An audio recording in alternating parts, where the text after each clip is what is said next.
What's going on, everybody? Welcome back to the Playbook Sports Podcast. Kind of a special video here as one of the best mock drafters really out there, honest to God. Daniel Jeremiah just released the first mock draft of the draft season for us here. Mock draft 1.0 for him. And I have looked through it, so this is not a live reaction to it because I wanted to at least get my thoughts kind of put together before I reacted to this one with you guys and just kind of talk about a handful of these picks that maybe I don't agree with. Also, before you guys get in the comments and start yelling at me, like I know you will, I do not think I know more than Daniel Jeremiah about this stuff. The dude was a scout I want to say he was a scout for the Ravens, a scout for the Eagles. He's been all over the NFL. He's been doing this for years. He is more plugged into the NFL than almost anybody outside of like Adam Schefter and maybe Ian Rappaport. But when it comes to the draft stuff, there's no one who knows his stuff better than Daniel Jeremiah. So before you get in the comments and start saying, oh, there's no way you know more, I understand. I get it. I know that. I'm just offering a differing opinion on some of these prospects where I'm like, are we sure he's going to go that high? I don't know. Let's get into this one and look at Daniel Jeremiah's mock draft 1.0 here. Starting at pick 1, it's actually the pick I mocked in my last mock draft. Spoiler alert if you haven't already seen that mock draft.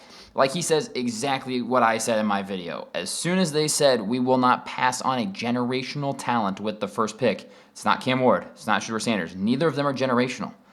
Abdul Carter could be. So I totally agree with this pick. I absolutely see this happening. Titans fans, you guys are going to get another year of Will Levis and memes. Potentially, I'm sorry about it, but unless you guys trade down and let someone else come up and maybe take Abdul Carter, that's probably the pick. I agree with Daniel Jeremiah on this one. I think that that's the right pick. And at pick number 2, this is something I went back and forth. And again, if you watched my mock draft video that came out a couple days ago, I initially said Travis Hunter at pick 2 to Cleveland. That's what I said. And then I was like, no, let's go quarterback because that feels safer. I could absolutely see this, although I do disagree. He says he prefers him full-time offensive player who moonlights on defense. I think that his upside at corner is higher than his upside at wide receiver. That's just me, and you won't get any argument out of me if you say, no, we're going to make him a wide receiver full-time. I think he will play either position at a very high level in the NFL, so I don't mind that pick at all for Cleveland. And pick 3 for the Giants. If both quarterbacks are on the board here, that's absolutely the pick. You got to go QB, and you are blessed that they both fell past quarterback-needy teams, and the best quarterback in the class fell right into your lap. I think that's a great fit, along with his very strong arm and playmaking ability outside of the structure of the play. Cam Ward can extend plays. I think that is also a really good fit there. Pick 4, I'm not saying I necessarily disagree with this pick. I just don't know about it to New England. New England needs all of the offensive line. They need a tackle, man. I don't know if Will Campbell will be able to stick at tackle. I really don't. I'm not sold on that. I think that there are better options at tackle. I would think Kelvin Banks would be the pick here, truthfully. I think of the offensive lineman, if New England's going to go with one at pick number 4, I prefer Kelvin Banks Jr., and Daniel Jeremiah prefers Will Campbell, and that's fair. I just think Campbell profiles better as a really good guard. You do not draft a guard at pick number 4 unless it is a no-doubt Hall of Fame type of guy like Zach Martin. Really, Zach Martin coming out was obviously going to be a star. Quentin Nelson was obviously going to be a star. You're going to be asking Will Campbell to play offensive guard, which he has not done. So you're drafting him to be a tackle, and I just don't think he's the best tackle in the class. Again, that's just my opinion, right? Jacksonville, pick 5, going with Mason Graham. Like that pick. Couldn't go wrong here. Could go defensive back, but like he says here, one of the cleaner evaluations in the draft. Crazy quickness, very good instincts, super strong defensive tackle. Jacksonville needs all the help they can get on the defensive side of the ball, so I don't hate this pick. Kind of feels like a best player available as opposed to a need. Raiders on the board at pick 6. I just don't love Shedeur Sanders as a prospect. That's just my take. I just don't love him as a prospect. I think that his athleticism is subpar at best. I think he would have and will have one of the weaker arms in the NFL coming out. But you do have to take a quarterback. So I'm not evaluating the prospect with this pick. I think you need a QB. Obviously, in Vegas, you're not going to roll out Aiden O'Connell. You can't do that. So I could absolutely see this being the right pick. I just don't like the pick, plain and simple. Pick 7, Jets. This is a pick that initially I was like, ooh, are we sure? And then the more I thought about it, I'm like, no, that's actually a really good pick. You do not know who's going to be playing QB for the Jets. You've got a new defensive head coach coming in, so I could see him wanting to go with a defensive player here. But Tyler Warren is so good, man. He's so good as an inline tight end. He can do everything. I cannot say it enough. This guy is worthy of a top 10 pick. I think so. He's not as good of a receiver as Brock Bowers, but I think he's a better blocker than Brock Bowers was. And I think they average out pretty close. I'm not saying Tyler Warren's going to be Brock Bowers, but he has a chance to be a difference maker at that position. And the Jets need someone sure-handed. Devontae Adams will be gone. They're going to be relying on, Garrett Wilson, who probably wants out. It seems like he wants out a little bit. And outside of him, who are your weapons? I don't see any. So Tyler Warren, I think, is a really strong pick there. Leading into Carolina, continuing to build around Bryce Young. Absolutely. Tetairoa McMillan is probably the pick here. I would argue Jalen Walker deserves a shout. Maybe even Mykel Williams here. Just depends on what you want to do. If you want to just build around, build into that offense for Bryce Young, I understand. And Tetairoa McMillan's a great pick for jump balls. Like DJ says, he's going to be a red zone menace, man. I mean, his vertical jump matched with his height and his arm length. Good luck going up and stopping him. So I really like that pick if they decide to go offensive. Pick 9 here, New Orleans Saints. I don't think he fits the Saints, man. I just don't think he fits what the Saints do on the edge. They're not a speed rushing type of team. They are a gritty 4-3 defensive line type of team. And if you're playing him at edge, you have to be a 3-4. Now, yes, they fired Dennis Allen.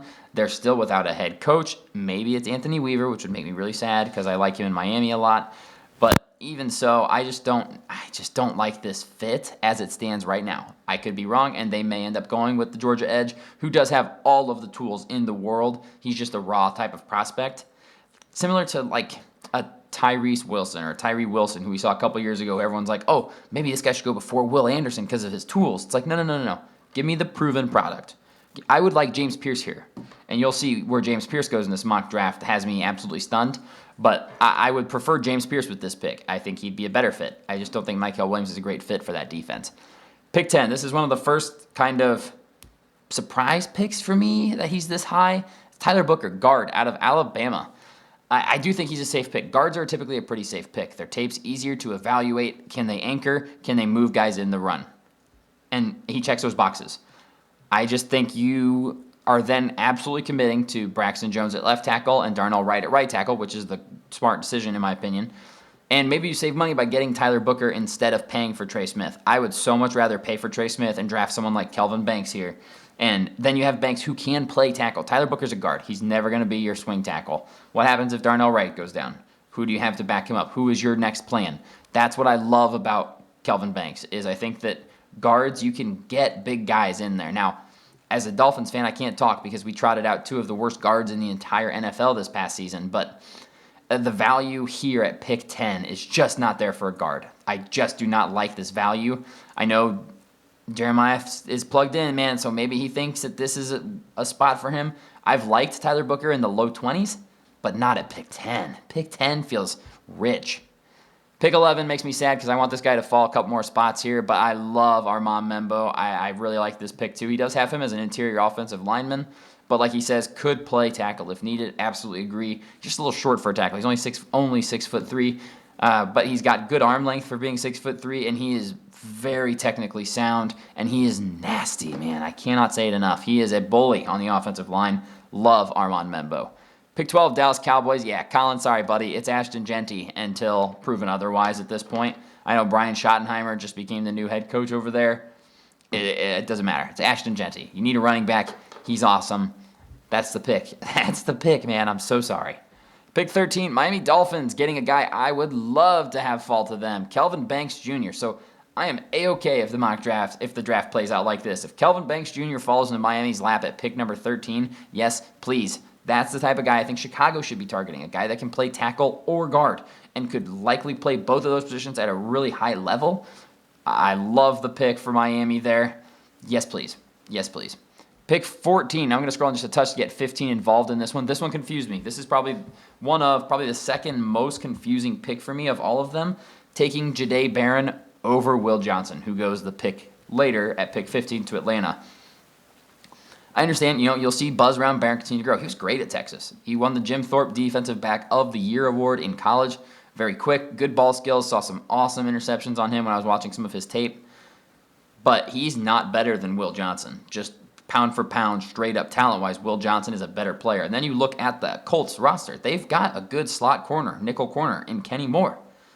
They don't have the guy on the boundaries that they need. I mean, we're still talking about Juju Brents out of Kansas State from a couple years ago as a guy that's getting a lot of playing time. Will Johnson would probably be CB1 on the Colts day one, in my opinion. I mean, we're concerned about his tackling and top speed in 2024.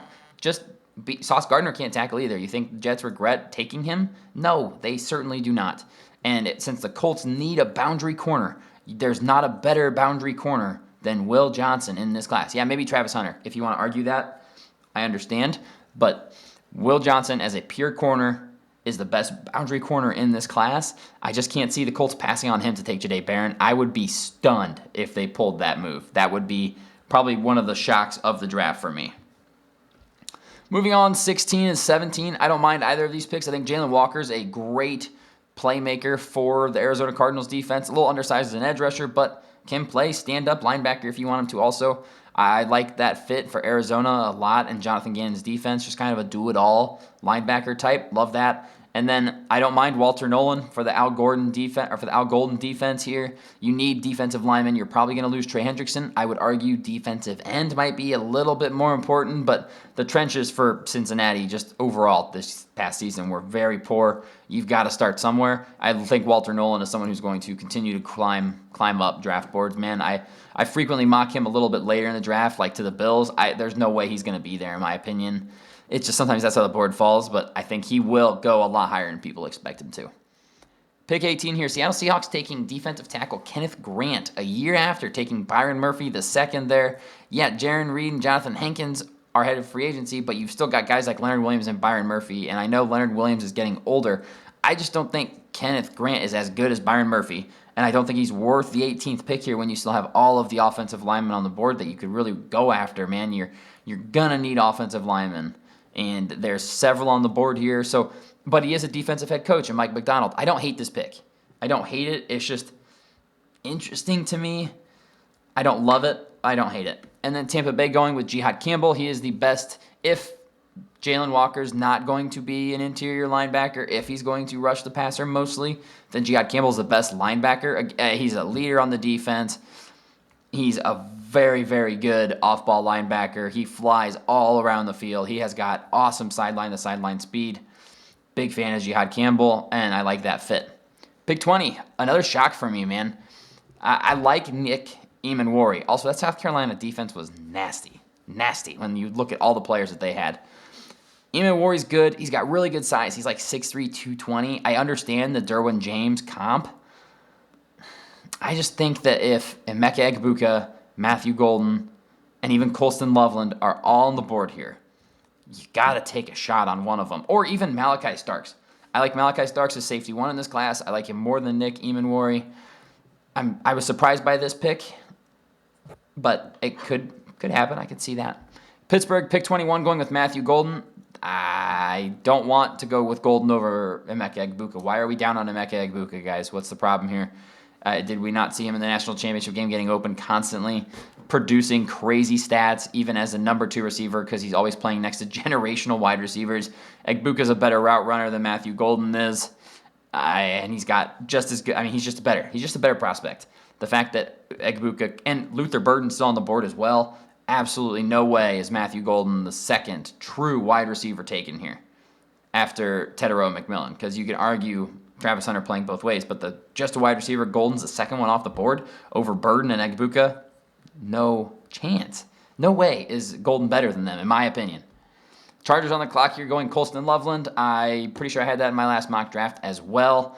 Getting more weapons. I mean, we had an awesome season out of Vlad McConkey, who I was high on. That being said, you've got to get more.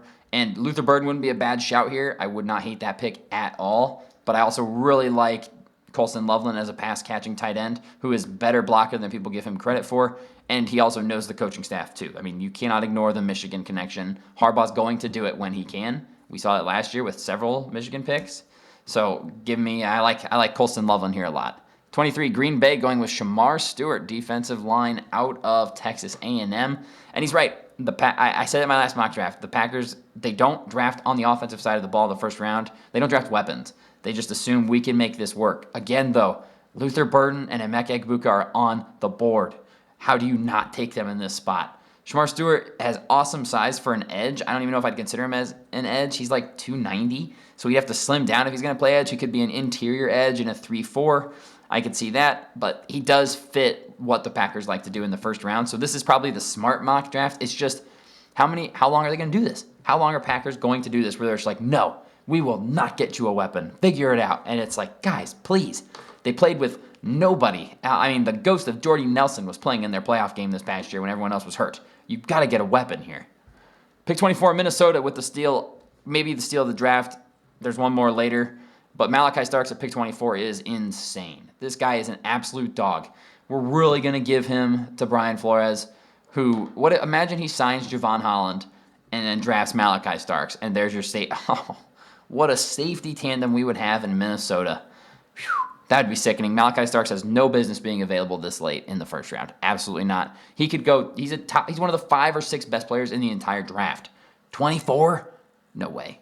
Houston going with Luther Burden. Okay, at this point, I get it because of the value.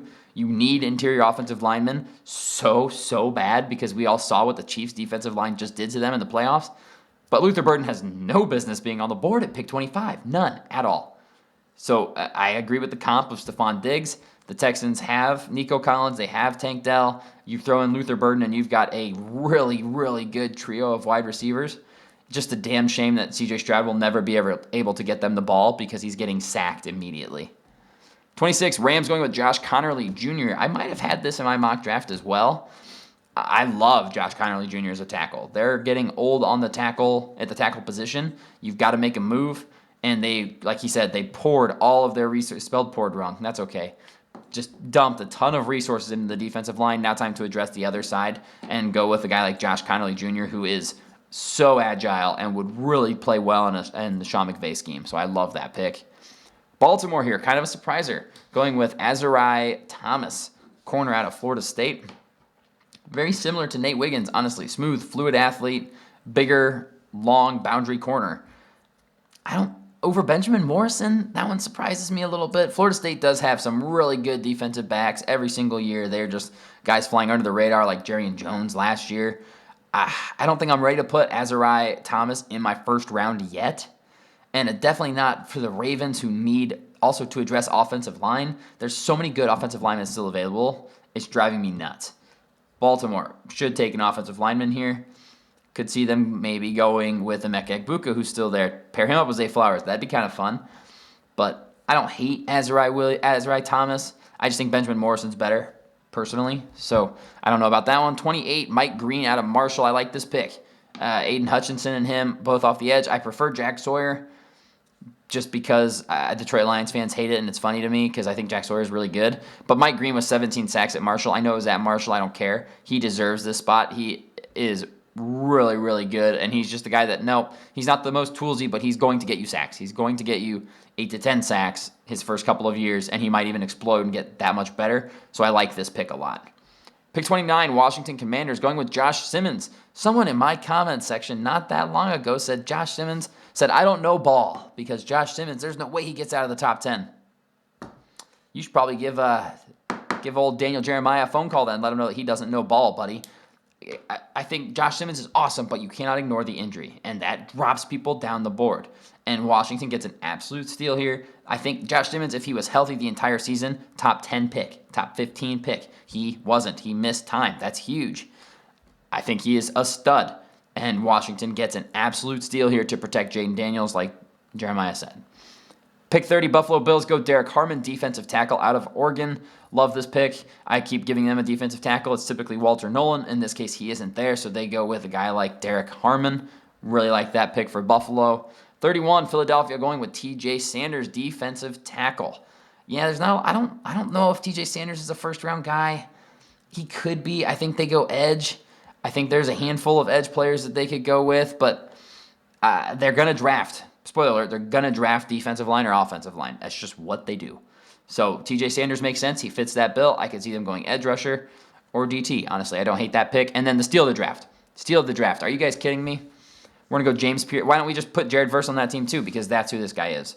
James Pierce Jr. was a consensus top 5 pick, and we are just pushing him down the board For what reason? His stats were fine this year. He's elite speed, very good production. He's a top 15 pick, guys.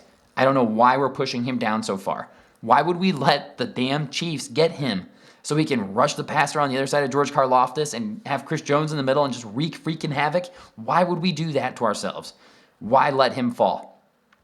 A guy who was a consensus top 5 pick in this draft a year ago fell for some reason and is falling for some reason. I don't think he's edge 1. I think that's Abdul Carter, but I think he's edge 2.